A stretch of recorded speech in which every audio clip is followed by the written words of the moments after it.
خواتین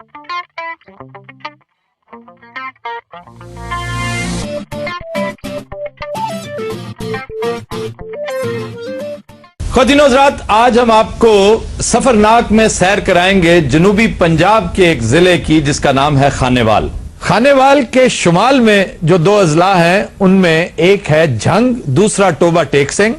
مشرق میں ساہیوال ہے، مغرب میں ملتان اور جنوب میں وہاڑی ہے۔ رقبہ 10.5 لاکھ مربع ایکڑ ہے جبکہ آبادی 20 لاکھ ہے۔ 19ویں صدی کے اوائل تک ایک بالکل بنجر سنسان ضلع ہوا کرتا تھا۔ 1863 میں نہر لوئر باری دوآب کے آنے سے یہ علاقہ، یہ بنجر اور ویران زمین گندم کا سونا اور کپاس کی چاندی اگلنے لگی اور آج پاکستان میں ایک رول ماڈل ہے جب ہم زراعت کی بات کرتے ہیں۔ خانیوال کی تاریخی حیثیت مستند ہے۔ خانیوال کو آپ یوں سمجھیے کہ 3 سیویلائزیشنز کا سنگم نظر آئے گا۔ آپ اگر خانیوال جائیں تو آپ کو ایسی بے شمار چوپالیں اور محفلیں ملیں گی جہاں at a time 3 languages, Urdu, خوبصورت اردو، پنجابی اور سرائکی، ان کا انتہائی حسین امتزاج نظر آئے گا۔ اس ضلع میں ایک مقام ہے تلمبا۔ تلمبا وہ جگہ ہے جہاں سے سکندر یونانی نے جب ملتان پر حملہ کیا تھا تو دریائے راوی کراس اس نے تلمبا کے مقام سے کیا تھا، اور آج بھی اس شہر میں ناچ گھر ایک ہے جو سکندر کے دور میں قائم ہوا۔ ہاں، سکندر دیئے شگردہ ہوتے ناچنی ہیں۔ اور روایت یہ بھی ہے کہ سکندر جب یہاں سے گیا بڑے برے حالوں میں گیا، مطلب بیماری کی حالت میں زخمی تھا، پھر اس کا لشکر تتر بتر ہو گیا، کوئی ایران کے رستے بھاگ گیا، کوئی سمندر کے رستے اس طرف سے، لیکن ہم رکاب آنے والے بے شمار لوگ اپ کنٹری ادھر ہمارے ناردرن ایریاز میں انہوں نے مستقل سکونت اختیار کر لی، اور وہ ٹرائبز ابھی بھی موجود ہیں۔ کافرستان کا علاقہ جو ہے وہ بھرا پڑا ہے، چترال میں وہ آثار موجود ہیں، سوات میں موجود ہیں، اور تلمبا میں کہتے ہیں جو رقاصائیں لشکر کے ساتھ آئی تھیں ان میں سے چند رقاصائیں یہاں پہ رہ گئی، جس کی وجہ سے یہ ناچ گھر جو ہے یہ پھر چلتا گیا اور آج بھی تلمبے کی وجہ شہرت ہے۔ تلمبا کے بارے میں یہ بھی مشہور ہے کہ یہ بار بار اجڑا اور بار بار آباد ہوا۔ اسے قدیم دور میں راجہ تل اوب نے آباد کیا تھا، اور یہی تلمبا محمود غزنوی اور امیر تیمور کے غضب کا بھی نشانہ بنا۔ 1756 میں مرزا شریف بیگ نے تلمبا کا قلعہ بنوایا، اور تلمبا کے جنوب میں مامو شیر کے کھنڈرات ہیں، اور ایک مضبوط فصیل ابھی بھی آپ کو نظر آتی ہے۔ اس کے علاوہ مخدوم، پوری ہراں، عبد الحکیم اور سرائے سدو خانیوال کے تاریخی قصبے ہیں۔ کہتے ہیں کسی زمانے میں سرائے سدو ایک بہت بڑا کمرشل سینٹر ہوا کرتا تھا۔ کبیر والا سے 35 کلومیٹر خطی چوٹ کے مقام پر صدیوں پرانے دربار خالد ولید کے آثار آج بھی موجود ہیں۔ یہ وہ بزرگ ہیں جنہوں نے اپنی زندگی کو دین اسلام کی خاطر وقف کیے رکھا۔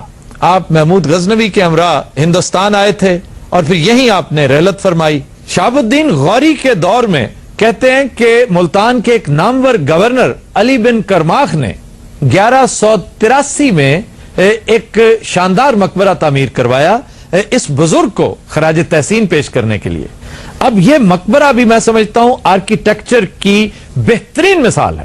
آپ آج بھی جا کر دیکھیں، چھوٹی اینٹ سے بنی سیڑھیاں اور غلام گردشیں عہد رفتہ کی بہترین یاد تازہ کرتی ہیں۔ جہاں تک مشاہیر کا تعلق ہے، میں سمجھتا ہوں کہ سب سے اہم شخصیت اس ڈسٹرکٹ کی وہ ایک ڈاکو تھا، میاں چنو اس کا نام تھا، جو حضرت بہاؤالدین زکریا کے ہاتھ پر بیعت کرنے کے بعد اس نے ایک یو ٹرن لیا لائف میں اور ایک بہترین انسان بنا، اور آج بھی لوگ اس کے مزار پہ جاتے ہیں اور انتہائی عزت اور تکریم کے ساتھ اس کا تذکرہ کرتے ہیں۔ اور ایک شہر ہے اس ضلع کا جس کا آج نام میاں چنو ہے۔ اس شخصیت کا نام میاں چنو تھا جس کو میاں چنو کر دیا گیا۔ پھر سیاسی شخصیات میں ایک بڑی عام شخصیت، سابق وزیر اعلیٰ تحریک پاکستان کے کارکن غلام حیدر وائیں، ان کا تعلق بھی